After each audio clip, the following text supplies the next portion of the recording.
তেওঁলোকে ক'ত অধিকাৰ পালে চুতীয়া জনগোষ্ঠী ইতিহাসে যিখিনি পোৱা এটা জাতি সেই জাতিক তেওঁলোকে তুচ্ছ তাচ্ছিল্য কৰিবলৈ ক'ত অধিকাৰ পালে যিসকল ভোটাৰ আছে দিছপুৰ সমষ্টিত তেখেতক ভোট নিদিবৰ কাৰণে আপোনালোকৰ মিডিয়াৰ যোগেদি আহ্বান জনাইছে। যি গালি গালাজ কৰিলে এইটো আচলতে নিন্দনীয় নহয়, এইটো আচলতে ক্ষমাৰ অযোগ্য।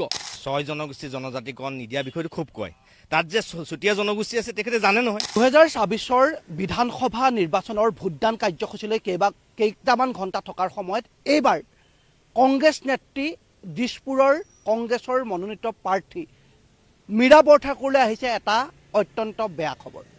মীৰা বৰঠাকুৰৰ বিৰুদ্ধে এইবাৰ যোৰহাটত চুতীয়া যুৱ পৰিষদ আৰু সদৌ অসম কুণ্ডিল সেনা, মই পুনৰ কৈছোঁ সদৌ অসম কুণ্ডিল সেনা আৰু চুতীয়া যুৱ পৰিষদে যোৰহাটৰ সদৰ আৰক্ষী থানাত এখন এজাহাৰ দাখিল কৰিছে, দুখনকৈ এজাহাৰ দাখিল কৰিছে। মই পুনৰ কৈছোঁ যোৰহাট সদৰ আৰক্ষী থানাত দুখনকৈ এজাহাৰ দাখিল কৰিছে সদৌ অসম কুণ্ডিল সেনা আৰু চুতীয়া যুৱ পৰিষদ অসম, আৰু এজাহাৰ মীৰা বৰঠাকুৰৰ বিৰুদ্ধে পৰিছে। মীৰা বৰঠাকুৰ কোনো নতুনকৈ অসমবাসী ৰাইজক কোৱাৰ প্ৰয়োজন নাই। অসম প্ৰদেশ কংগ্ৰেছ মহিলা কংগ্ৰেছৰ সভানেত্ৰী তথা দিছপুৰৰ এইবাৰ কংগ্ৰেছৰ শক্তিশালী মনোনীত প্ৰাৰ্থী মীৰা বৰঠাকুৰৰ নিৰ্বাচনৰ ভোটদান কাৰ্যসূচীলৈ কেইঘণ্টামান সময় থকাৰ সময়তে এনেধৰণে তেখেতৰ বিৰুদ্ধে ইতিমধ্যে এজাহাৰ পৰিছে। কি কাৰণে, কি প্ৰেক্ষাপটত এনেধৰণে এজাহাৰ দিবলগীয়া হৈছে, মই পোনে আচলতে চুতীয়া যুৱ পৰিষদৰ চেণ্ট্ৰেল সভাপতি শ্যামল জ্যোতি বৰাৰ কাষলৈ আহিব বিচাৰিছোঁ। আচলতে কি হৈছিলে শ্যামল জ্যোতি বৰা,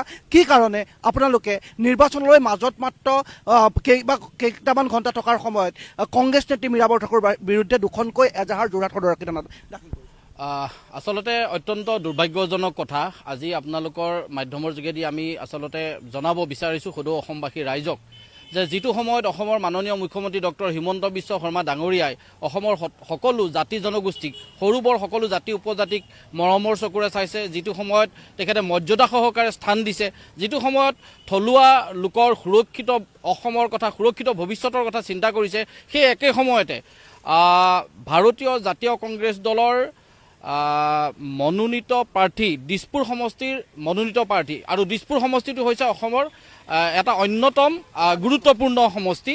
গতিকে এই সমষ্টিৰ কংগ্ৰেছ দলৰ প্ৰক্ষেপিত প্ৰাৰ্থী কংগ্ৰেছ নেত্ৰী মীৰা বৰঠাকুৰ ডাঙৰীয়াই আজি কিছু সময় পূৰ্বে আমি সামাজিক মাধ্যম যোগে দেখা পালোঁ যে নিৰ্বাচনী প্ৰচাৰমূলক এটা ভিডিঅ'ত এজন যুৱকক উদ্দেশ্যি তেওঁ চুতীয়া শব্দটো গালি অৰ্থত ব্যৱহাৰ কৰিছে, তুচ্ছাৰ্থত ব্যৱহাৰ কৰিছে, আৰু অত্যন্ত এটা অশ্লীল যিটো মানে শব্দ, অশ্লীল মন্তব্যৰে তেওঁ এই যুৱকজনক গালি গালাজ কৰিছে। গতিকে আমি এটা কথা আমি জানো যে চুতীয়া শব্দটো কোনো ধৰণৰ অসমীয়া অভিধানত গালি অৰ্থত ব্যৱহাৰ নহয়, আৰু আমি নিশ্চিতভাৱে এইটোও জানো যে যিগৰাকী মীৰা বৰঠাকুৰে এই চুতীয়া শব্দটো গালি প্ৰয়োগ কৰিছে তেখেত এগৰাকী অত্যন্ত সৰব এগৰাকী মহিলা, আৰু তেখেতে কিছু বছৰ পূৰ্বে অসমৰ আন এটা অন্যতম সমষ্টি, গুৰুত্বপূৰ্ণ সমষ্টি টিয়ক বিধানসভা সমষ্টিত তেওঁ ওতঃপ্ৰোতভাৱে জড়িত হৈ আছিল, আৰু টিয়ক বিধানসভা সমষ্টিটোত ইতিমধ্যে আপোনালোক সকলোৱে জানে যে সৰ্বাধিক চুতীয়া ভোটাৰ আছে। সেই সমষ্টিটোত তেখেতে কাম কৰি থকাৰ পাছতো যে চুতীয়া জনগোষ্ঠীক এটা গালি অৰ্থত ব্যৱহাৰ কৰাটো অত্যন্ত দুৰ্ভাগ্যজনক।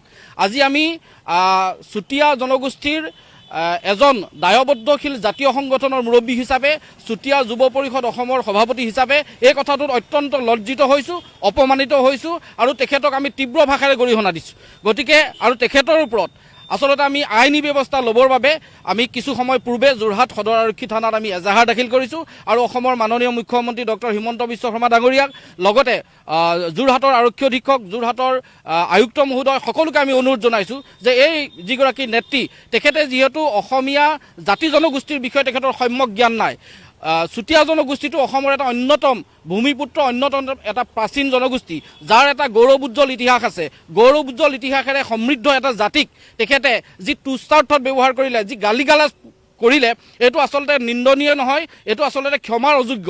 গতিকে আমি তেখেতক ইয়াৰ পৰাই সকীয়াই দিছোঁ যে অনাগত দিনত তেখেতে এনেকুৱা ধৰণৰ যাতে গালি শব্দটো ব্যৱহাৰ নকৰে, আৰু আমি আৰু এটা কথা আমি তেখেতক সকীয়াই দিব বিচাৰিছোঁ যে তেখেতে যিহেতু এগৰাকী এটা ৰাষ্ট্ৰীয় দলৰ তেখেতে এগৰাকী গুৰুত্বপূৰ্ণ এটা পদবীত থকা এগৰাকী নেত্ৰী, তেখেতৰ এইটো জ্ঞান থকা উচিত যে চুতীয়া শব্দটো ক'ত ব্যৱহাৰ কৰিব লাগে, ক'ত ব্যৱহাৰ কৰিব নালাগে, যিহেতু চুতীয়া শব্দটো গালি অৰ্থত অসমত ব্যৱহাৰ নহয়। গতিকে তেখেতক আমি তেখেতৰ ওপৰত বিহিত ব্যৱস্থা ল'বলৈ আমি আইনৰ কাষ চাপিছোঁ আৰু আমি অসমৰ মাননীয় মুখ্যমন্ত্ৰী মহোদয়ক অনুৰোধ জনাইছোঁ যাতে এই নেত্ৰীগৰাকীৰ বিৰুদ্ধে কঠোৰতকৈ কঠোৰ ব্যৱস্থা গ্ৰহণ কৰে। নিশ্চয়কৈ মই সদৌ অসম কুণ্ডিল সেনাৰ মুখ্য উপদেষ্টা ৰাজবাহু ডাঙৰীয়া আছে, মই আপোনাৰ কাষলৈ আহিব বিচাৰিছোঁ। দুখনকৈ এজাহাৰ আপোনালোকে দিছে, এখন চুতীয়া যুৱ পৰিষদ অসম আৰু সদৌ অসম কুণ্ডিল সেনা আপুনি উপদেষ্টা। ইতিমধ্যে বিষয়টো গম পাইছে সত্যতা তথ্যৰ দৰকাৰ কি কাৰণে আপোনালোকে এনেধৰণে সদৌ ৰাখিথানত দুখনকৈ এজাহাৰ দিবলগীয়া হৈছে, কি ক'ব? বিষয়টো আচলতে এইটোৱে, তেখেতে যেতিয়াই মানে তেওঁলোকৰ সভা সমিতিত কয় 6 জনগোষ্ঠী জনজাতিকৰণ নিদিয়া বিষয়টো খুব কয়, তাত যে চুতীয়া জনগোষ্ঠী আছে তেখেতে জানে নহয়। আজি চুতীয়া জনগোষ্ঠী তুচ্ছ তাচ্ছিল্য কৰিবলৈ ক'ত অধিকাৰ পালে তেখেতে? অধিকাৰ কোনে দিলে তেখেতক? আৰু তেওঁতো বৰ শিৰ ফুলাই কথা কয়, মানে জনগোষ্ঠীয় মানুহৰ ওপৰত তেওঁ বহুত ত্যাগ আছে বুলি কয়। আজি তাৰিখত কি চুতীয়া জনগোষ্ঠীৰ ওপৰত ত্যাগ নাই নেকি? চুতীয়া জনগোষ্ঠী যিসকল আপোনাৰ মাধ্যমে যিসকল ভোটাৰ আছে দিছপুৰ সমষ্টিত, তেখেতক ভোট নিদিবৰ কাৰণে আপোনালোকৰ মিডিয়াৰ যোগেদি আহ্বান জনাইছে। তেওঁ তেখেতে এটা জনগোষ্ঠীক অপমান কৰিছে। তেওঁ কাৰোবাক ধৰিছে আমাৰ ক'বলগীয়া নাই, চুতীয়া শব্দটো কিয় ব্যৱহাৰ কৰিব তাক? ক'ত অধিকাৰ পালে? আৰু তেওঁ এগৰাকী তিয়কৰ বাসিন্দা আছিলে, তেওঁ জানে, তেওঁ সাম্যজ্ঞানখিনি আছে যে চুতীয়া জনগোষ্ঠীত তিয়কত চুতীয়া জনগোষ্ঠীৰ সংখ্যা বেছি, তাৰপিছতো তেওঁ সেই শব্দটো ব্যৱহাৰ কৰিছে, মানে আমাক অপমান কৰিছে ৰাজহুৱাভাৱে। আৰু সেইকাৰণে মই আপোনালোকৰ যোগেদি তেওঁ চুতীয়া জনগোষ্ঠীৰ যিসকল ৰাইজ আছে কংগ্ৰেছত, সেইসকলক ভোট নিদিবৰ কাৰণে অনুৰোধ জনাইছোঁ। এইটো কাৰণে তেওঁলোকে ক'ত অধিকাৰ পালে? চুতীয়া জনগোষ্ঠীৰ ইতিহাসে যিখিনি পোৱা এটা জাতি, সেই জাতিক তেওঁলোকে তুচ্ছ তাচ্ছিল্য কৰিবলৈ ক'ত অধিকাৰ পালে? এই মানুহগৰাকীয়ে ক'ত অধিকাৰ পালে? আৰু তেওঁ এটা দিছপুৰ সমষ্টি এটা সন্মানীয় সমষ্টি, আমি চবে সন্মান কৰোঁ। সেই সমষ্টিটো এনেকুৱা অকমন্য অলগদ্ধ এগৰাকী মহিলাক তাত টিকেট দিছে কংগ্ৰেছে, তাতকৈ লজ্জাজনক একো নাই।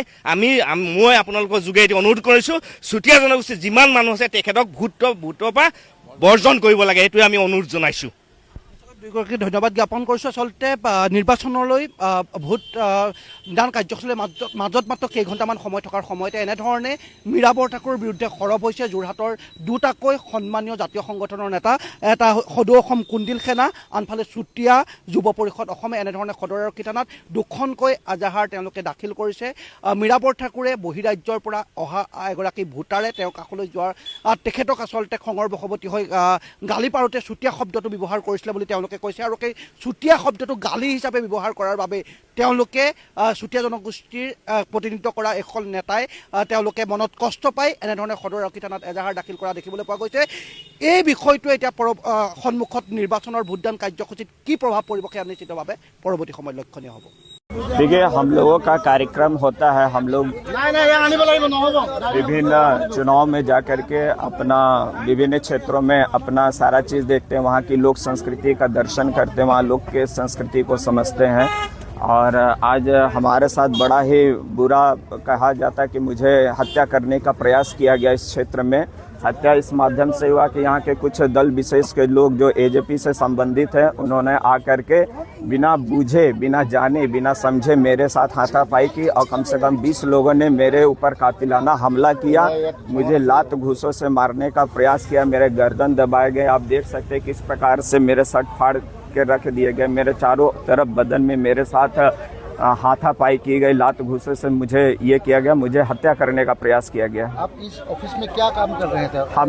हम लोग सारे इस ऑफिस में बैठ करके अपने जो भी यहाँ की लोक संस्कृति है उस बारे में हम लोग चर्चा कर रहे थे। यहाँ पे हमारे कुछ मित्र संगी लोग भी बैठे हुए थे, तो उन सारी चर्चा का केंद्र हुआ था। यहाँ वाद्य यंत्र भी आया हुआ है, वाद्य यंत्र भी रखा हुआ था। हमारा कुछ वाद्य यंत्र रखा हुआ था कि आज हम लोग का एक सांस्कृतिक आयोजन भी था, सांस्कृतिक कार्यक्रम था, जबकि उन्होंने बिना कुछ जाने समझे हम पर गलत आक्षेप लगाते हुए, गलत आरोप लगाते हुए उन्होंने इस तरह का उन्होंने व्यवहार किया, जिस प्रकार से आज हमारी आप देख सकते किस प्रकार से मेरी हत्या करने की प्रयास की गई। নিশ্চিত পৰাজয়ৰ উমান পাই যোৱা কালিৰ পৰা লুৰিণজ্যোতি গগৈৰ গুণ্ডা বাহিনীয়ে আমাৰ খোৱাং সমষ্টিৰ বিভিন্ন প্ৰান্তত ভাৰতীয় জনতা পাৰ্টীৰ কাৰ্যকৰ্তাসকলৰ ওপৰত যিটো ধৰণে আক্ৰমণৰ পৰিকল্পনা কৰিছে, এই আক্ৰমণক আমি ধিক্কাৰ দিছোঁ আৰু গৰিহণা দিছোঁ। কালি তেওঁলোকে আমাৰ হালধিবাৰীত আমাৰ দলৰ কাৰ্যকৰ্তাৰ ওপৰত আক্ৰমণ কৰিছে আৰু আজি তেওঁলোকে ইয়াত মোৰ যিটো কাৰ্যালয়, য'ত মোৰ ডিজিটেল কাম হয়, এই ডিজিটেল কাৰ্যালয়ত তেওঁলোকে আহি গোটেই আচবাব পত্ৰ ভাঙি আমাৰ দলত যিসকল মোৰ অফিচত কাম কৰা মানুহখিনিক তেওঁলোকে মাৰধৰ কৰাৰ উপৰিও ছোৱালী যিকেইজনী আছিলে, যিসকলে কম্পিউটাৰ কাম কৰে, যিসকলে জেৰক্সৰ কাম কৰে, তেওঁলোকক আজি মাৰ ধৰ কৰি কাপোৰ কানি ফালি তেওঁলোকক অপদস্থ কৰিছে। লগতে মোৰ কেইবাজনো মোৰ দলীয় সতীৰ্থ তেওঁলোকে ছোৱালীকেইজনীক বচাবলৈ অহাৰ পাছত তেওঁলোকক চোতালত ধৰি বেয়া ধৰণে মাৰপিট কৰিছে। গতিকে এই কাৰ্যৰ আমি তেওঁলোকক অতি নিন্দা কৰিছো আৰু মই প্ৰশাসনক আজি নহয় কালিলৈ দিনৰ 12 বজাৰ ভিতৰত প্ৰত্যেকজন কালপ্ৰিতক ধৰি আনি আইনৰ মুখামুখি কৰিবৰ কাৰণে মই আহ্বান জনাইছো। আৰু যদি নকৰে কাইলৈৰ পৰা এই ৰাস্তা মই 4 লেন মই বন্ধ কৰিম, মই নিজে আগত থাকিম। যদি মোৰ ওপৰত বুলডোজাৰো চলি যাব, মই মৃত্যু হলেও হৈ যাম, কিন্তু মোৰ দলৰ কাৰ্যকৰ্তাৰ ওপৰত এনেকৈ অত্যাচাৰ কৰাটো মই সহিব নোৱাৰো। আৰু এইসকল দলৰ কাৰ্যকৰ্তাই কাহানিও ক'তো আক্ৰমণ কাৰো লগত হাই কাজিয়া কৰা মানুহ নহয়। ভাৰতীয় জনতা পাৰ্টিৰ কালচাৰ আমাৰ তেনেকুৱা নহয়। আমাৰ কালচাৰ সদায় শান্তিৰে সকলোৰে লগত থাকি শান্তিৰে কাম কৰাটো আমাৰ উদ্দেশ্য। আমি কেতিয়াও এনেধৰণৰ অন্যায় অত্যাচাৰত আমি বিশ্বাস নকৰো। কিন্তু প্ৰথমবাৰৰ কাৰণে আমাৰ অসম জাতীয় পৰিষদ নামৰ এটা দল খণ্ড জাতীয়তাবাদী লুৰিণজ্যোতি গগৈ থু পেলাইছো মই তেওঁক। আৰু তেওঁ তিনচুকীয়াৰ পৰা আহি মোৰ দলৰ কাৰ্যকৰ্তাসকলৰ ওপৰত আৰু তিনচুকীয়াত তেওঁ নিৰ্বাচন খেলিব নোৱাৰি খোৱাঙত খেলিব আহিল আৰু অসমৰ বিভিন্ন প্ৰান্তৰ পৰা এই ল'ৰাবিলাকক আনি পেলাই ইয়াত মদ ভাত খুৱাই তেওঁলোকে ইয়াত কাজিয়া কৰিবৰ কাৰণে পঠাইছে। গতিকে মই তেওঁলোকক সাৱধান কৰি দিছো, আইন কোনেও কাৰো উদ্ধত নহয়। গতিকে আইনৰ মুখামুখি হ'বৰ কাৰণে প্ৰত্যেকজন লুৰিণজ্যোতি গুণ্ডা সাজু থাকক। নাজানো আমি কি কাৰণে হৈছে, তেওঁলোকে হাৰাৰ যিটো হাৰিম বুলি তেওঁলোকে ইতিমধ্যে নিশ্চিত হৈ গৈছে। গতিকে পৰাজয়ৰ নিশ্চিতি ইমান পাই তেওঁলোকে আজি এইবিলাক আমাৰ ওপৰত আক্ৰমণ চলাইছে। গতিকে এই আক্ৰমণ প্ৰতিহত কৰিব পৰাকে ভাৰতীয় জনতা পাৰ্টি সক্ষম, কিন্তু আমি নিৰ্বাচনী কামত ব্যস্ত থকাৰ কাৰণে মই দলৰ সব কাৰ্যকৰ্তাক আকৌ মই নিৰ্বাচনী ক্ষেত্ৰলৈ পঠাই দিছো, যাতে আমাৰ নিৰ্বাচন সুকলমে সমাপন হৈ যায়। কাইলৈৰ পৰা যদি যুদ্ধও কৰে আমি যুদ্ধৰ কাৰণে সাজু আছো। আহত হৈছে আমাৰ প্ৰায় 5-6 জন আহত হৈছে। আৰু আমাৰ কেইবাজনী ছোৱালী কাপোৰ কানি ফালি তেওঁলোকক অপদস্থ কৰিছে, শাৰীৰিকভাৱে তেওঁলোকে অপদস্থ কৰিছে, মোবাইল চুৰি কৰি লৈ গৈছে, তেওঁলোকে কাঢ়ি লৈ গৈছে, Xerox machine, printing machine, printer machine ভাঙিছে। আৰু তাত আপুনি ভিতৰখন যাবই নোৱাৰে, এপাক চাই ল'ব আপোনালোকে। আৰক্ষীক ইতিমধ্যে FIR দিবলৈ আমি ঠিক কৰিছো, কাৰণ এতিয়ালৈকে FIR কথাটো অহা নাই। প্ৰথম মানুহখিনি আমি শৃংখলা ল'ব লাগিব, মানুহখিনি আমি বিচাৰি পোৱা নাই, কোন ক'ত গৈছে ক'ত যোৱা নাই, ভয়ত পলাইছে গোটেই। পাছত বচাবলৈ অহা আমাৰ ডেকা ল'ৰাকেইটাকো সিহঁতে যিটো ধৰণে মাৰপিট কৰিলে, গতিকে এইটো বৰ সাংঘাতিক ধৰণৰ হৈছে, নিন্দনীয়। কাৰণ আমাৰ খোৱাং সমষ্টিয়ে নহয়, অসমৰ ৰাজনৈতিক ইতিহাসত এনেকুৱা ধৰণৰ কাহিনীও কাম হোৱা নাছিল। প্ৰথমবাৰৰ কাৰণে খোৱাঙত MLA খেলিবলৈ আহি তিনচুকীয়াৰ পৰা লুৰিণজ্যোতি গগৈয়ে যিখিনি ধিক্কাৰজনক কাম কৰিলে, লুৰিণজ্যোতি গগৈ নিপাত যাওক বুলি কৈছো মই। তেওঁৰ ৰাজনীতিত আজি তেওঁ MLA খেলোতেই অৱস্থা, কাইলৈ জিকি গলে তেওঁ কি কৰিব? জিকি গলে তেওঁ কেনেকে প্ৰশাসন চলাব এই সমাজখনত? তেওঁ এই হাংগু পাংগুখিনি কেনেকে ৰাখিব? আজি মই 10 বছৰ বিধায়ক কৰিলো, কোনোবা এজনে ক'ব পাৰিব নেকি চক্ৰ গগৈ লগৰ মানুহে চক্ৰ গগৈ অনুগামীয়ে গৈ কাৰোবাৰ লগত আক্ৰমণ কৰিলে, যুদ্ধ কৰিলে, কিন্তু আজি লুৰিণজ্যোতি গগৈ MLA হোৱাৰ আগতে এই অৱস্থা। গতিকে মই নিন্দা কৰিছো, ঘৃণা কৰিছো তেওঁক। আৰু তেওঁৰ এই যি আইনৰ যিখিনি আইন উলংঘা কৰি তেওঁৰ গুণ্ডা বাহিনীয়ে যিখিনি কাম কৰিলে, তেওঁ আইনৰ মুখামুখি হ'বলৈ সাজু থাকক। অতদিনৰ পৰা আমি ইলেকশ্যনৰ কাৰণে কষ্ট কৰি থকাৰ কাৰণে আজি শেষৰ দিন। আমি ভোট চুট দি আহি এটা খানা এটা খাম বুলি আহিছিলো, আমি গোটেই ছোৱালীখিনি লগ হৈ বা ল'ৰা ছোৱালী।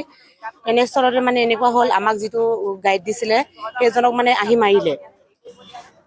প্ৰথমতে আহিলে 2জনমান ল'ৰা, তাৰপিছতে কি কৰিছে আপোনালোকে? তেতিয়া আমি ক'লো, ভালকে কৈছো, শান্তভাৱে কৈছো, কিন্তু সিহঁতি এনেকুৱা মাৰধৰ কৰিছে, ক'বই নোৱাৰি আৰু, একদম ভাষাই প্ৰকাশ কৰিব নোৱাৰি। 1 নম্বৰত আছে এইটো নাট্যকুমাৰ দেউৰী বুলি কয়, আৰু আছে এইটো যিটো লুৰিণৰ PA, সি জিতেন দেউৰী নিতেন দেউৰী। আৰু আছিলে আমাৰ এইটো ছাত্ৰ সন্থাৰ আছিলে আগতে অংকুৰ জ্যোতি, কি লিখে টাইটেলটো নাজানো। আৰু এইফালে আছিলে মোহন দিহিঙীয়া বুলি কয়, আমাৰ এই ওচৰৰে। ছোৱালীবিলাকক ইমানে সিহঁতৰ আহিছে, সিহঁতৰ 20-30 জনমান বহুত আহিছে সিহঁতি। আৰু আমাৰ সেই কি বুলি কয় গোটাজী আৰু সিহঁতেতো আলহী ন, সিহঁতক ইমান হাত তুলিছে, মাৰি লৈ পিনে একদম ডাঙৰ ডাঙৰ এনেকুৱা লাঠি লৈছে, হেৰি লৈছে। সিহঁতি মোৰ ইয়াতে ভয়তে পলাইছে, কিন্তু ময়ে ৰক্ষা কৰিব পৰা নাই। আপুনি আঁতৰি দিয়ক, আপুনি মোকে একদম গোটা মাৰি পঠিয়াইছে। এনেকুৱা হলে কি হ'ব বাৰু? সিহঁতৰ চৰকাৰে অহা নাই, চৰকাৰ নাহোতেই যদি সিহঁতৰ এইটো অৱস্থা, আমাক যদি সুৰক্ষা দিব নোৱাৰে, সেটিয়ে ইমান দাদাগিৰি দেখুৱাই, পাছত আমাৰ কি অৱস্থা হ'ব? আমি কি হ'ল, ইমান কেইদিন যে আমি কাম কৰি আছিলো, কিবা অনলাইন ডাটা এণ্ট্ৰি কৰি থাকিবলৈ আমাক কৈছিলে, ডাটা এণ্ট্ৰি কৰি আছিলো। কৰি থোৱাত কালি আমাৰ লাষ্ট আছিলে বাৰু। তাৰপৰা হ'লেও ছোৱালীখিনি মন কি, লাষ্টৰ দিনাখন আমি এটা পাৰ্টি কৰিম, আমি হয়তো ভাবিলো। তাৰপৰা ইয়াতো ক'লে, তোমালোকে পাৰ্টি কৰা যদি কৰিবা, আমি বক্স চক্স চব লৈ আহিছো, পাৰ্টি কৰিম। চবে মোবাইলত ভোট দি আহিছো, কিন্তু চব ভোট দি আহি আমি বহিছো, পাৰ্টি আমাৰ কৰিবলৈ সাজু হৈছিলে। তেনেকুৱাতে সোমাই আহিলে এজন, সোমাই আহি ইয়াত কি কৰিছ, ভোট চুৰ কৰিছ, আজি এনেকুৱা কৰিছ তেনেকুৱা কৰিছ বুলি কৈ পিনে ধৰ ভালকে অকণমান বুজিলে এজনে। তাৰ পিছত কেইজনমান মানে 30-40জন মান সোমাই আহি মানে অকল মাৰপিট কৰিছে। মাৰপিট মানে আমাৰ অপাৰেটাৰ দুজনক মানে এনেকুৱাকে মাৰিছে, এজনটো পৰি গ'ল বেহুচ হৈ, সেইজনৰ লগত আৰু এজনী ছোৱালীও ডুব পাই মানে পৰিছে, মানে চবেই ডুব পাইছে। এগৰাকীটো মোৰ লগৰ এজনী প্ৰেগনেণ্ট আছিলে, মই তাইক বচাবলৈ গৈছো, কিন্তু তাইক বচাবলৈ যাওঁতে মানে তাইও চবতে ডুব পাইছে। আৰু সিহঁতি মানে কি এনেকুৱা কৈছে, মানে আমি তললৈ যদিও মূৰ কৰিছো ন, তলতো কেমেৰাটো কৰিছে মানে মুখখন হেৰি কৰিবলৈ, এনেকুৱাকে সিহঁতি বেয়া পাইছে। ডুব মানে মই পাইছো ভৰিত, এজনকতো মাৰি বেহুচকে পৰিয়ে গ'ল। সেইজন ইজন বহি থাকোতে মানে ইজন কোনে গৈ বহিছিলে, সেইজনক মানে এনেকুৱাকে মাৰিছে। 20-30জনে মানে পৰি যোৱাৰ পিছত সেইজন চবেইতো তেওঁ বচাবই লাগিব ন। তাৰপিছত চকী টকীবোৰ আঁতৰাতে মানে মই ভৰিত ডুব পাইছো, হাতত ডুব পাইছো, সেনেকে মানে ডুব পাইছো য'তে ত'তে। মানে সিহঁতি ভাল হিচাপত অহাই নাছিলে, মানে মাইক চবকে অকলে পালে। দুজন আমাৰ লগত আছিলে, আমাৰ ইনচাৰ্জ, তেওঁলোকে জাষ্ট ভোট দিবলৈ ভোট অনা-নিয়া কৰি আছে যে, তেনেকে মানে সেই দুজন ওলাই গ'লহে, তেনেকুৱাতে সতি সোমাইছে। মানে আমাৰ মতা মানুহ বুলিবলৈ কোনোৱে নাছিলে তাত, সৰু সৰু ল'ৰা দুজনে আহিছে। এজনক মানে এনেকুৱাকে দম দি সুধিছে কৰ হৈ, কেলে আহিছিলি কি, ল'ৰাটোৱে মানে কথাটো ক'ব নোৱাৰিছে, মানে এনেকুৱাকে সতি হেৰি কৰিছে আকৌ, মানে এনেকুৱা ব্যৱহাৰ কৰিলে সিহঁতে আমাক আজি। মই তেনেকে নামটো নাজানো, এতিয়া শুনিছো কি নাট্য কুমাৰ দেউৰী নে কি বুলি কৈছে। আৰু সেইখিনি মানে মই চবটোতো সেই এগেইনষ্ট পাৰ্টি হ'ব। আমিতো তেনেকে ভোট চুৰ মানে কেনেকে কৰিব পাৰিবা ভোট চুৰটো, আমিতো তেনেকে একোৱে কৰা নাই। সিহঁতি কৈছে ভোট চুৰ কৰিছে, ভোট চুৰ কৰিছে, আমিতো সেইবোৰ একোৱে কৰা নাই। আমি আজি পাৰ্টি কৰিবলৈ আহিছিলে। ঘটনাটো মানে আমি ধৰি লওক এই নিৰ্বাচনী কামত আমি ব্যস্ত আছিলো। আমিও বাৰু বুথৰ হয় মণ্ডলত যুৱ মৰ্চাত আছো, সেনেকে ধৰণৰ নিৰ্বাচনী সেই প্ৰচাৰ চলাই আছো আমি এইকেইদিন। ধৰি লওক ফোনতো কিছুমান কাম থাকে, ধৰি লওক আমি কোনোবা ভাল ধৰণে কাম কৰিছে নহয়, হয়তো কালিলৈকে বাৰু আমি পৰহিলৈকে কাম কৰি আছো, যোনদিনাখন অন্ত পৰিছে সেইদিনাখনৰ পৰা বাৰু আমি কৰা নাই। আৰু ইমানখিনি আমি কষ্ট কৰাৰ কাৰণে আজি আমি যিখিনি ল'ৰা ছোৱালী আমি কৰি আছিলো, আজি আমি গোটেইখিনিয়ে মানে ফূৰ্তিকে ভাত এসাঁজ খাম, নাচিম বাগিম, ফূৰ্তি কৰিম বুলি। প্ৰত্যেকজনী ছোৱালী আজি বিহু সাজত আহিছো, বক্স এটা লৈ আহিছো, আমি আজি ইয়াত খাম, ফূৰ্তি কৰিম, তেনেকে ধৰণে। ইয়াত মানে ইয়াতে চাইডৰ ঘৰটো আছে, তাত মই খাম বুলি আৰু ফূৰ্তি কৰিম বুলি। তাত কাৰ্যালয় ধৰণৰ নহয়, মানে জাষ্ট আমি ফূৰ্তি কৰিম, সেইটো ঘৰত মানুহৰ ঘৰ হয়, তাত মানুহ চানুহ নাথাকে। আমি জাষ্ট চাইডত মানে সিহঁতে বাৰাণ্ডাতে আৰু বক্সত ভৰকাই আমি ফূৰ্তি কৰিম বুলি আছিলো। সেনেকে ঘপকে তেওঁলোক সোমাই আহি পিনে ফাৰ্ষ্টতে দুজন আহিলে, ইয়াত কি কৰিছ এনেকে। তাৰপিছত আমি ক'লো, এজনে ক'লে, দুজন আছিলে, তেওঁ ক'লে যে আমি ইয়াত বিহুৰ এটা হেৰি আজি বোলো সেনেকে বিহু প্ৰগ্ৰেমহে আছে। কি বিহু প্ৰগ্ৰেম দেখা, প্ৰুফ দেখা, এনেকে বুলি কৈছে সিহঁতে। তাৰপিছত প্ৰুফ দেখা বুলি কৈছে, তাৰপিছত প্ৰুফ দেখে আমি যেন ফূৰ্তি কৰিম দেখাইছো, বক্স এইটো আছে, আমি গোটেইখন আজি বিহু চাম। প্ৰত্যেকজনী ছোৱালী আজি মেখেলা চাদৰ পিন্ধি আহিছে, প্ৰত্যেকজনী ছোৱালীয়ে মানে আজি কৈছে আমি নাচিম, কালিয়ে আমি পাতিছো আৰু ফূৰ্তি কৰিম বুলি। বক্স দেখাইছো, খানা আমি অৰ্ডাৰ দিছো, মানে খানা এখন খাব নাপালো। তেওঁলোকে আহি মানে পুৰা হতাহতি আৰু কাকো চোৱা নাই। ফাৰ্ষ্টতে দুজন আহিলে, দুজনৰ পাছত লগালগ মানে 20-30জন গোটেই ঘৰ মানে কিমান আহিলে সেইটো সময়ত মানে দুখ পাইছে সিহঁতে। মানে ছোৱালী বোৱাৰী কাকো চোৱা নাই, আনকি প্ৰেগনেণ্ট মানুহো আছে আমাৰ লগত। আমি ছোৱালী টোটেল আমি ল'ৰা 2টা নে 3টা আছিলে, বাকী আমি গোটেইখিনি ছোৱালী আৰু ছোৱালী বোৱাৰী আমি আমি 3জনী আছো, বাকী কেইজনী চব ছোৱালী, জীয়ৰী ছোৱালী, কলেজীয়া ছোৱালী। মহিলাকো মানে চকী গাত মাৰি দিছে, মানে একো কৰিব নোৱাৰে। মোবাইল বিলাক কাঢ়ি, কোনোবাই ধৰি লওক মোবাইল কেইটা কাঢ়ি লৈছে, কোনোবাই লুকুৱাব চেষ্টা কৰিছে, ধৰি লওক বুকু এনেকৈ ধৰি লওক তাৰ পৰা হ'লেও টানি মানি মানে সিহঁত হতাহতি মানে পুৰা। অহা 4 মে তাৰিখে আমাৰ স্বাভিমানী অসমীয়াই আতচবাজি ফুটাব, ফাকুৱা খেলিব, চকুলো ক'ত বব, পাকিস্তানত বব। নৱপ্ৰজন্মই বুজি পাইছে আজি আমাৰ চৰকাৰ, বিজেপি চৰকাৰ আহিব। যোৰহাটবাসী উন্নয়নৰ পক্ষত আছে, এখন শক্তিশালী অসম গঢ়াৰ স্বাৰ্থত ভোটদান কৰিছে। ঘড়ীৰ কাটাত এতিয়া 5:10 গৈছে, অৰ্থাৎ আজি পুৱা 7 বজাৰ পৰা বিয়লি 5 বজালৈ খুব সুচাৰুৰূপে যোৰহাটৰ প্ৰতিটো ভোট কেন্দ্ৰত ভোটাৰ ৰাইজে দলে বলে আহি ভোটাধিকাৰ সাব্যস্ত কৰা দেখিবলৈ পোৱা গ'ল।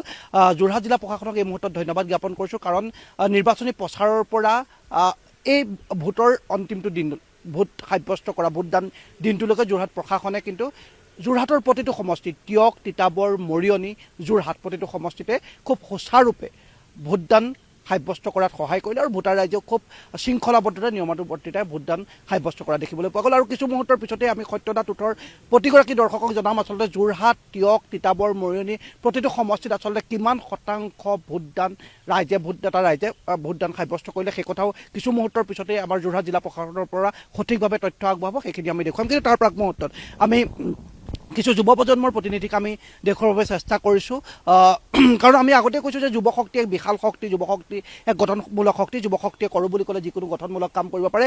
এইবাৰ যোৰহাটত 40% যুৱ ভোটাৰ বৃদ্ধি পোৱা দেখিবলৈ পোৱা গৈছিল। এওঁলোকৰ পৰা আমি মন্তব্য ল'বৰ বাবে চেষ্টা কৰিম আচলতে আজি কেনেধৰণে দিনটো গ'ল। বিশেষকৈ মই যুৱ ব্যৱসায়ী শিৱশৰণ দাদাক লগ পাইছোঁ, দাদা প্ৰথমে সত্যলৈ স্বাগতম জনাইছোঁ। কেনেকুৱা দেখিলে গোটেই পৰিৱেশ যোৰহাটত? বিশেষকৈ এটা কথা আমি ধন্যবাদ জনাব লাগিব, যোৰহাট জিলা প্ৰশাসনে কিন্তু খুব আগতেও সজাগতা তেওঁলোকে অভিযান চলাইছিলে ভোটৰ পাৰ্চেণ্টেজ বৃদ্ধি কৰিবৰ বাবে আৰু তাত সফল হোৱা যেন লাগিছে কিছু মুহূৰ্তৰ পিছত আমি সঠিক তথ্য দিব পাৰিম কেনে পৰিৱেশ দেখি আজি যোৰহাটত আমি বিভিন্ন ভোট চেণ্টাৰসমূহ আমি পৰিভ্ৰমণ কৰিলোঁ বিভিন্ন ব্যক্তিসকলৰ লগত আমি মত বিনিময় কৰিলোঁ বিশেষকৈ আমি যুৱ ভোটাৰসকলৰ লগতো বিভিন্ন জেগাত কথা পাতিছোঁ আৰু ইয়াৰ পৰা আমি এইটোৱে নদি ক'ব পাৰোঁ যে যোৰহাটবাসী উন্নয়নৰ পক্ষত আছে এখন শক্তিশালী অসম গঢ়াৰ স্বাৰ্থত ভোটদান কৰিছে আৰু যোৰহাটৰ যি উন্নয়নৰ যি গতি এই গতি যাতে ৰুদ্ধ নহয় যোৰহাটভাৱে এই কথাটো চিন্তা কৰিয়ে ভোটদান কৰিছে বুলি আমি বিশ্বাসী আৰু আমি অতি নিশ্চিত যে অহা 4 মে' তাৰিখে যি ৰিজাল্ট ওলাব সেই ৰিজাল্টত আমাৰ স্বাভিমানী অসমীয়াই আতচবাজি ফুটাব ফাকুৱা খেলিব আমি নদী ক'ব পাৰোঁ আৰু চকুলো ক'ত বব পাকিস্তানত বব চৰ অঞ্চলত বব 4 তাৰিখে চৰ অঞ্চলত চকুলো বোৱাব আৰু আমি যোৰহাটবাসী তথা সমগ্ৰ স্বাভিমানী অসমীয়াই 4 মে' তাৰিখে আমি দেৱালী মানিম যোৰহাটত তেতিয়াহ'লে আপুনি 4 মে'ত আবতৰে দেৱালী পাৰিব বুলি আপোনালোক নিশ্চিত সুনিশ্চিত আমি ফাকুৱা খেলিম আৰু দেৱালী মনাম এইবাৰ ইমান সহজ আছিলে জানো ইমান সহজ নাছিলে কিন্তু যেনেদৰে আমাৰ কাৰণে আমি সহজ দেখিছোঁ কিছু ব্যক্তিয়ে ক'ব বিচাৰিছিলে যে যোৰহাটৰ যিজন আমাৰ সাংসদ তেখেতৰ পক্ষত বহুতে কথা কোৱা আমি শুনিবলৈ পাইছিলোঁ কিন্তু সেই ঢৌ এতিয়া নাই যোৰহাটৰ ৰাইজ যোৰহাটৰ ডেভেলপমেণ্টৰ ক্ষেত্ৰত ভোট দিছে আৰু অসমখন যি এখন অগ্ৰগামী অসম হিচাপে আগবাঢ়িছে যে অসমক ভাৰতৰ ভিতৰতে শ্ৰেষ্ঠ ৰাজ্যলৈ যে অগ্ৰসৰ হোৱাত যোৰহাটবাসীয়ে ভোটদান কৰিছে শেষৰ দিনৰ নিৰ্বাচনী প্ৰচাৰ শেষৰ দিনা মুখ্যমন্ত্ৰীগৰাকীয়ে প্ৰচাৰ চলাই দেখিবলৈ পোৱা গৈছে হয় হয় প্ৰচাৰ কিছু সহায় কৰিলে বুলি ভাবেনে যথেষ্ট সহায় কৰিছে যে অসমৰ যিগৰাকী মুখ্যমন্ত্ৰী ডক্টৰ হিমন্ত বিশ্ব শৰ্মা তেখেতক নৱপ্ৰজন্মৰ পৰা আদি কৰি আবাল বৃদ্ধ বনিতালৈকে তেখেতক ভাল পায় তেখেতে অসমখনক যেনেদৰে যি সপোন দেখিছে অসমখনক এখন অগ্ৰণী ৰাজ্য হিচাপে পৰিগণিত কৰিবলৈ আৰু তাৰ কাৰণে সকলো অসমীয়াই তেখেতক দ্বিতীয়বাৰৰ বাবে মুখ্যমন্ত্ৰী হ'বৰ কাৰণে তেখেতৰ পক্ষক নিশ্চয়কৈ ভোটদান কৰিছে ভোটদান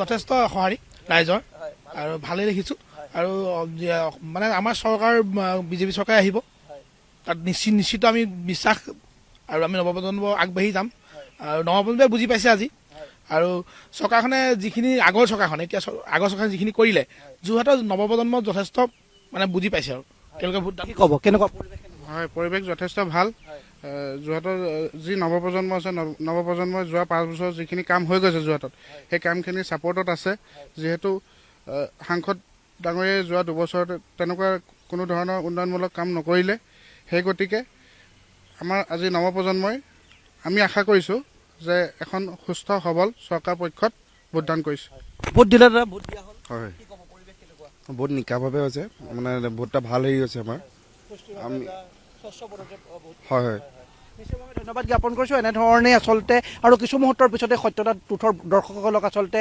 ভোটদানৰ হাৰৰ কথা জনাম যোৰহাট টিয়ক তিতাবৰ মৰিয়নিত কিমান পাৰ্চেণ্ট আচলতে ভোট বৃদ্ধি হ'ল কিমান পাৰ্চেণ্টেজ ভোট তেওঁলোকে দিলে বতৰ প্ৰতিকূল আছিল কিন্তু ডাৱৰীয়া বতৰটো কিন্তু ফৰকাল মন লৈ ৰাইজে ভোট দিয়া দেখিবলৈ পোৱা গ'ল প্ৰতিগৰাকী ভোটাৰ ৰাইজক গণতন্ত্ৰৰ এই বৃহৎ উৎসৱত সকলোৱে অংশগ্ৰহণ কৰাৰ বাবে ধন্যবাদ জ্ঞাপন কৰিছোঁ আমি আচলতে কিছু মুহূৰ্তৰ পিছত সমগ্ৰ পৰিৱেশটো স্পষ্ট কৰি দেখুৱাম আচলতে কিমান শতাংশ ভোটদান যোৰহাটৰ প্ৰতিটো সমষ্টিত হ'ল চাই থাকিব সত্য ডাকৰোড প্ৰথমতে মই এইটো ক'ব বিচাৰোঁ যে এই ঘটনাটোত আছামৰ কাৰেণ্ট পলিটিকেল চিটুৱেশ্যনৰ লগত একো কানেকশ্যন নাই so' this does not have any connection with the political situation currently ঘটনাটো এনেকৈ হ'ল আজি ৰাতি 9টা বজাত ইনফৰ্মেশ্যন এটা আহে যে ভোগদৈ আউটপোষ্টৰ অন্তৰ্গত ককিলামুখ এৰিয়াত আমিৰ আলী বুলি এজনৰ প্ৰথমতে ইনজৰ্ড কণ্ডিশ্যনত বহুত বেছিকৈ ইনজৰ্ড আছিল তেওঁক পৰি থকা পাইছিলে লোকেল পাব্লিকখিনিয়ে তাৰপিছত লগালগ তেওঁক হস্পিটেললৈকে প্ৰেৰণ কৰা হ'ল অন দ্য ৱে তেওঁ হস্পিটেলত যাওঁতে ঢুকালে চ' আমাৰ প্ৰিলিমিনাৰী যোনখিনি এনকুৱাৰী গৈ পেলাই আমি মানুহখিনি সোধ-পোছ কৰোঁ তেতিয়া গম পাওঁ আমিৰ আলী বোলাজনৰ দোকান আছিলে আপোনাৰ বালিগাঁও চাৰিআলিত তেওঁৰ DTPৰ দোকান এখন আছিলে সেই দোকানখনত আপোনাৰ লাষ্ট 4-5 বছৰ ধৰি এগৰাকী মহিলা তাতে কাম কৰিছিলে সেই মহিলাজনীৰ আজি 2 মাহ আগতে বেলেগ এজন ল'ৰাৰ লগত বিয়া হৈছিলে আৰু ইনকুৱাৰীত এইটো ওলাইছে যে সেই মহিলাজনীৰ আমিৰ আলীৰ লগত এফেয়াৰ চলি আছিলে চ' সেইকাৰণে আমাৰ প্ৰাইম ছাছপেক্ট মহিলাজনীৰ হাজবেণ্ডজন হৈ গ'ল চ' একৰ্ডিংলি আমি হাজবেণ্ডজনক পিক কৰি লগত মহিলাজনীকো পিক কৰা হয় তেওঁলোকে বহুত এভিডেঞ্চ তেনেকুৱা জড়িত এফেয়াৰ থকা ফটোজ ভিডিঅ'জ মেছেজেছ তেনেকুৱা অলৰেডি আমি গোটাইছোঁ ইনফেক্ট যোনজন ভিক্টিম হয় আমিৰ আলীৰ তেওঁৰ পত্নীকো সোধপোছ কৰোঁতে তেওঁ এই কথাটো স্বীকাৰ কৰিছে। চ' আমি সদ্যহতে আমি যোনগৰাকী লেডি আছিলে তেওঁক আৰু তেওঁৰ হাজবেণ্ডক এৰেষ্ট কৰা হৈছে আৰু কেছ এটা ৰেজিষ্টাৰ কৰা হৈছে Jorhat police station case number 104/26 under section 61(2/103(1) BNS। এইটো একচুৱেলি ক্ৰিমিনেল কনস্পিৰেচি আৰু মাৰ্ডাৰৰ কেছ এটা ৰেজিষ্টাৰ কৰা হৈছে। অলৰেডি আৰু হয়তো কিছুমান মানুহ জড়িত থাকিব পাৰে। চ' আমাৰ এতিয়া আমি অব্যাহত আছোঁ। আমিতো কেছটো এতিয়া যিহেতু লিডটো পাইছোঁ, এতিয়া আমি আশা কৰোঁ নেক্সট কালি বা পৰহিৰ ভিতৰত আৰু যদি কোনোবা জড়িত আছে আকৌ আমি এৰেষ্ট কৰিবলৈ সক্ষম হ'ম। যিহেতু বলিটোত বিভিন্ন ধৰণৰ স্পট আছে, হয়, আচলতে হত্যাকাণ্ডটো কেনেধৰণে সংঘটিত কৰিছে বুলি আপোনালোকে অনুমান কৰিব পাৰে আৰু ক'ত কৰি আছে? হত্যাটো মষ্ট প্ৰবেবলি এইটো ব্লাণ্ট ৱেপন এটাই দি ইম্পেক্ট কৰিছিলে বডিটোত। হত্যাটোত এতিয়া ক'ত হৈছে আমি এতিয়ালৈকে সোধপোছ চলি আছে। জাষ্ট ইনভেষ্টিগেশ্যনটো ষ্টাৰ্ট হৈছেহে অলপ আগতে বস্তুখিনি। চ' গতিকে যেতিয়া আমি কিছুমান যেতিয়া আমি বেছিকৈ ডিটেইলছ পাই থাকোঁ আমি আপোনালোকৰ লগত শ্বেয়াৰ কৰিম। আৰু ওৱান থিং ইজ চিয়'ৰ, এইটো বস্তুত কোনো মানে যেনেকৈ ধৰণে প্ৰকাশ পাইছে তেনেকুৱা পলিটিকেল চিটুৱেশ্যনৰ লগত একদমেই ৰিলেটেড নহয়। Thank U.